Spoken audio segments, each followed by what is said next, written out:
Чолпон – так кыргызы называют вторую планету после Солнца, науке известную как Венера. Известно, что покровительствует эта планета любви, искусству и красоте. В далеком нарынском селе Чолпон об астрологии мало что знали, но почти все мальчики здесь назывались чолпонбаями, чолпонкулами и чолпонбеками. В 1949 году здесь родился еще один чолпонбек, чья жизнь и судьба были неразрывно связаны с любовью, красотой и искусством.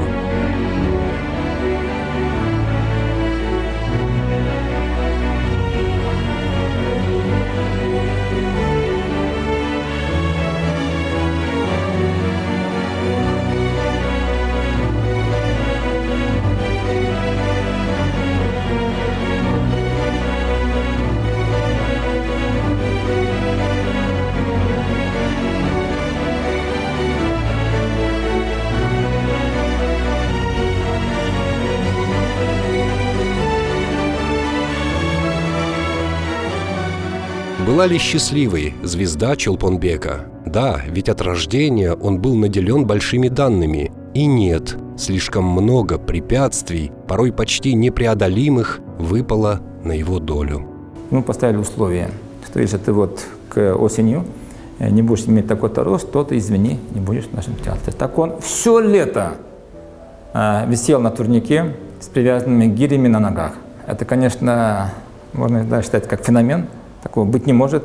Он нагнал тот рост, и его перегнал этот рост. Не только малый для танцовщика рост осложнял жизнь сельского мальчишки во Фрунзенском хореографическом училище. Чолпонбек не знал ни слова по-русски. Подтягивать сокурсника самоотверженно взялась девочка из Тувы, хрупкая и невысокая Надя. Спустя годы они поженятся и станут родителями двух сыновей. К выпуску уже из училища, конечно, у него уже была цель. Он уже хотел что-то танцевать, я буду танцевать. И он даже своему другу одному сказал: я хочу станцевать когда-нибудь в спектакле «Жизель». А этот друг наш, он был немножко постарше нас, такой взрослый человек, он еще засмеялся, говорит: ты никогда не станцуешь «Жизель». Такой шутливый такой разговор был. И, конечно, когда он станцевал «Жизель», этот спектакль, он отправил этому другу телеграмму, говорит: я станцевал этот спектакль. Я добился того, что я хотел. Юным дарованием заинтересовались и в Москве, где Базарбаев оказался на стажировке. Для маститых педагогов не оставались незамеченными не только безупречная балетная техника, но и яркий артистизм. Когда из-за кулис вылетал Спартак, мне казалось, что он парит. Мужское начало танцовщика, когда и мускулатура, и взгляд, и жест, и все обдуманно, и все это так. И в то же время от него перла эта энергия. А когда смотришь и его и в «Жизели», если вспоминать, и «Лебединое озеро», и «Щелкунчик», и в нем же и присутствует эта какая-то грациозность, какая-то нежность, можно сказать, какой-то большой лиризм. Чолпонбек Базарбаев принадлежал к тому великому поколению танцовщиков, которые создали славу советского балета в 60-е, 70-е, 80-е годы. Это было поколение, когда блистали такие великие имена среди танцовщиков-мужчин, как Марис Лиепа, Владимир Васильев. Люди, которые считали Чолпонбека своим выдающимся современником. Это важно понимать. Балетные люди ревнивы, как правило, но здесь у Чолпонбека не было ни врагов, ни соперников. Все знали, что есть вещи, которые может делать только он. Он не был просто танцовщиком из Кыргызстана, из Киргизской республики. Он не был просто киргизским танцовщиком, на которого смотрели как на человека, который, надо же, научился танцевать так же, как танцуют французы или англичане. Нет, это совсем другое. Он был абсолютно солнечным артистом, таким гением танца. Человек, который, с одной стороны, был воплощением дансантности, как говорят в балете, танцевальности, а с другой стороны, он обладал характером, который позволял ему реализовывать самые мужественные образы, которые существовали в тогдашней балетной практике, от Спартака, например. Это было для него органично. Он входил в спектакли легко и непринужденно, потому что в нем существовал бог танца. У него была особая стать, у него была особая пластика, у него была особая энергетика, если угодно, танцевальная. Он был одновременно необычайно нежным и лирическим партнером, нежным и лирическим танцором. С ним любили танцевать выдающиеся балерины не только киргизской сцены, но и сцены мировой.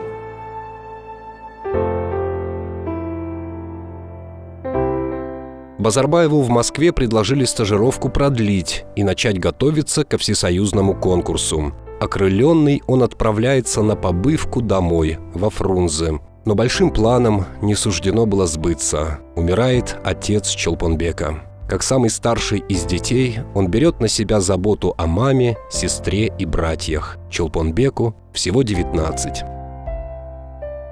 Прежде чем стать звездой балета, Базарбаев танцевал в кардебалете. Что это значит для артиста? Массовые танцевальные номера, почти никаких сольных партий. Для того, чтобы получить хоть сколько-нибудь заметные роли, требовалось довести балетную технику до безупречности и даже больше. И вдруг я слышу удар какой-то, вот пощечина такая. Все как-то остановились. Я тоже думаю, боже, что произошло?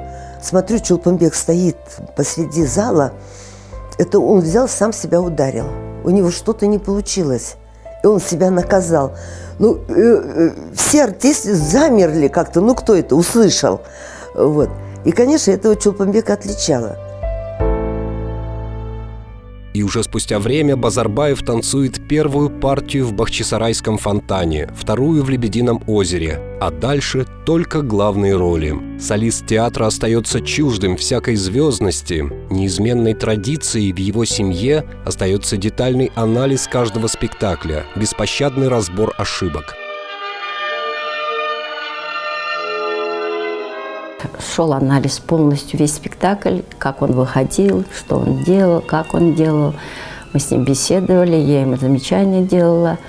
Он очень послушный человек в этом плане был. Вот это его очень хорошая черта. Не все артисты могут слушать замечания. Скрупулезная работа над собой дает свои плоды. Чолпонбек Базарбаев представляет кыргызский балет по всему миру. Восторженные овации не стихают в зрительских залах Европы, Азии и даже Африки.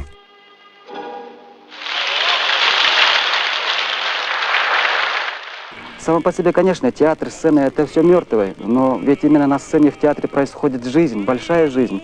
Здесь ты играл образы тех героев, создавая которых ты очень много страдал, переживал, хотел понять, очень много читал, предположим, репетировал, вот, получал какие-то большие травмы. И вот каждый образ, каждый герой тебя достался, можно сказать, колоссальным трудом.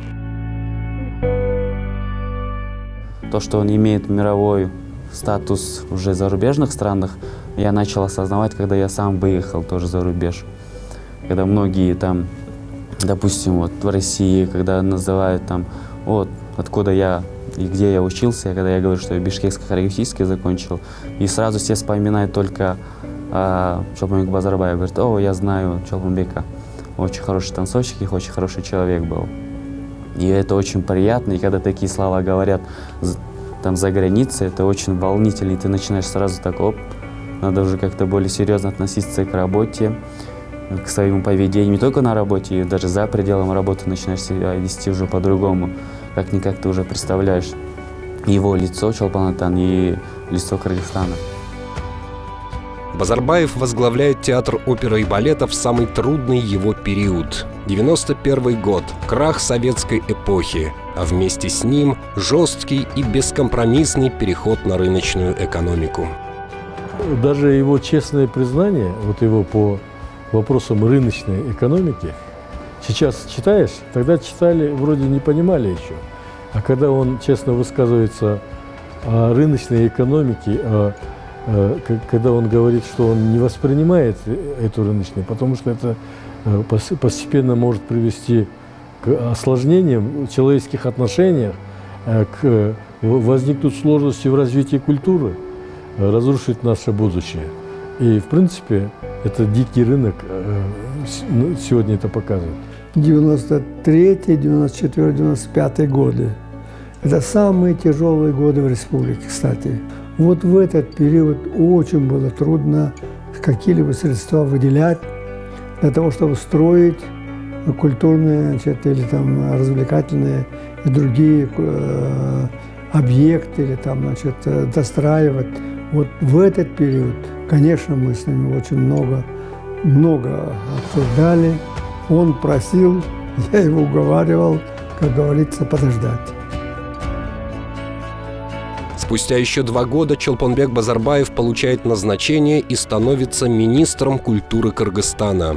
Большие задачи, колоссальная ответственность, еще большие привилегии. Но неизменными остались качества, так ценимые близкими и друзьями народного артиста. Простота и доступность, отзывчивость и великодушие.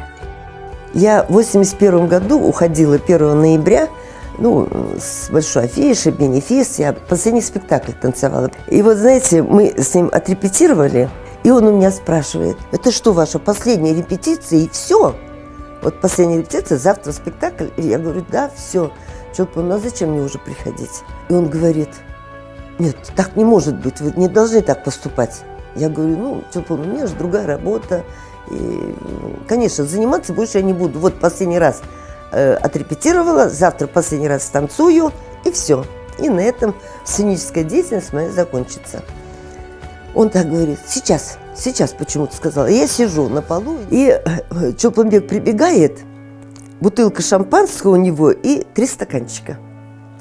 И он так наливает: за вашу последнюю репетицию. Пригубили так, знаете, как это. И вот тоже, видите, тоже его внимание. Не каждый человек это сделает. Он был великолепный оратор.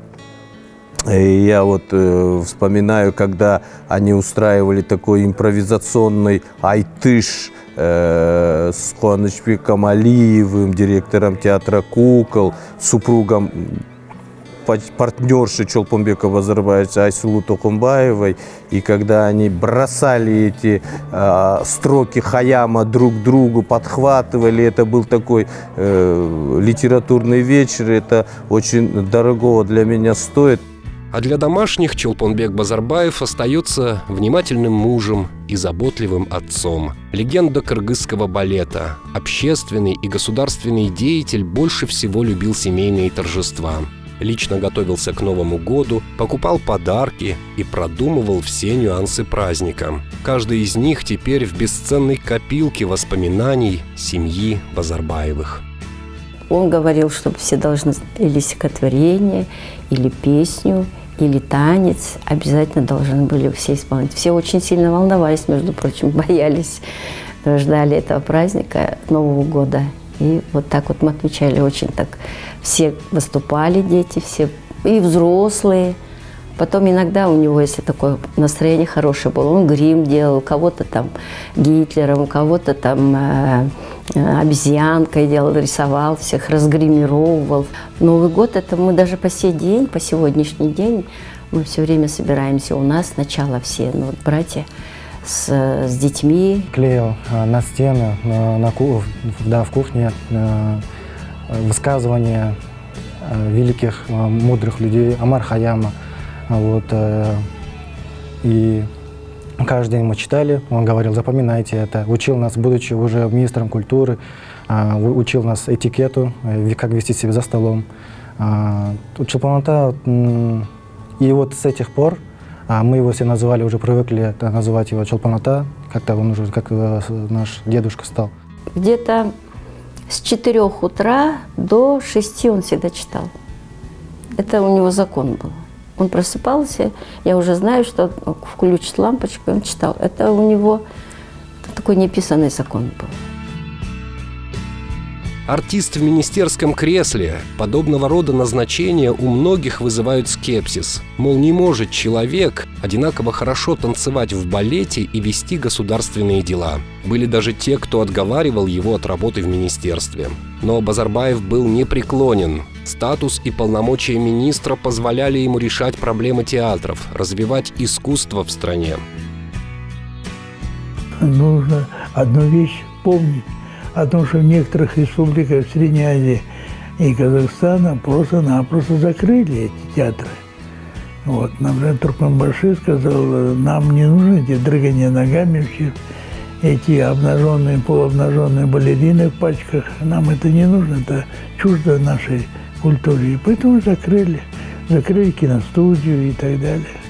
А у нас не просто сумели сохранить театр, а сохранить очень хорошее молодое поколение. Я вижу в этом заслугу именно Чолпонбека.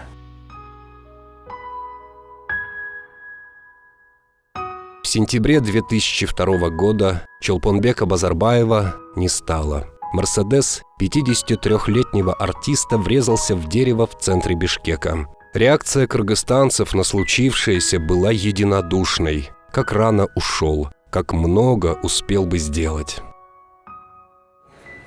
Не хватает Чолпонбека сегодня. С его принципиальностью, с его вот этой категоричностью, когда дело касается чести и достоинства, с его правдивостью, с его энергетикой. Не хватает его энергичности, его порыва, его вот это вот желание помочь, разобраться, выяснить, докопаться до истины. Конечно, не хватает. Фонд имени Чолпонбека Базарбаева существует уже 7 лет. Главная его задача – поддержать и направить талантливую молодежь. Хореографическое училище имени Чолпонбека Базарбаева является патронажным учреждением. Лучшие ученики получают именные стипендии, особо одаренным помогают принять участие в международных конкурсах. Мы проводим 5-й фестиваль под эгидой, посвященный памяти Чолпонбека Базарбаева «Балет, в котором принимают участие лучшие танцовщики или лауреаты международных конкурсов не только в Центральной Азии. Мы приглашаем сюда из России. У нас были из России, из Японии, из Мексики, там, из Кореи, Южной Кореи, из Европы, из Англии и так далее. Вот лучше, чтобы присовокуплялись, чтобы взаимообогащение было, чтобы мы не варили в своем собственном соку.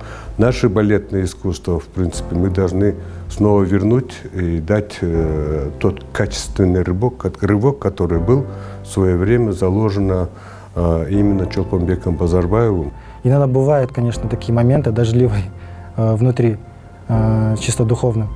Сидишь в зале, накапливается эта усталость, стресс, вот эти все тараканы в голове, хочется все бросить. Вот. И именно тогда не хватает именно вот тех слов. Я бы хотел, я его так представляю, даже в зале сижу, и он сидит напротив меня, я растягиваюсь, занимаюсь, у меня не получаются прыжки. И я вспоминаю себя, как он в молодости то же самое в зале проводил время, такой весь уже мокрый, одно и то же движение пробует по 100 раз, не получается, расстраивается. Я вот этот момент вспоминаю, смотрю и перед собой представляю, как он сидит и говорит, что Айбек, успокойся, не все потеряно. Как будто такое ощущение, как будто бы я с ним разговариваю, иногда такое бывает. Это помогает очень сильно. Он всегда присутствует.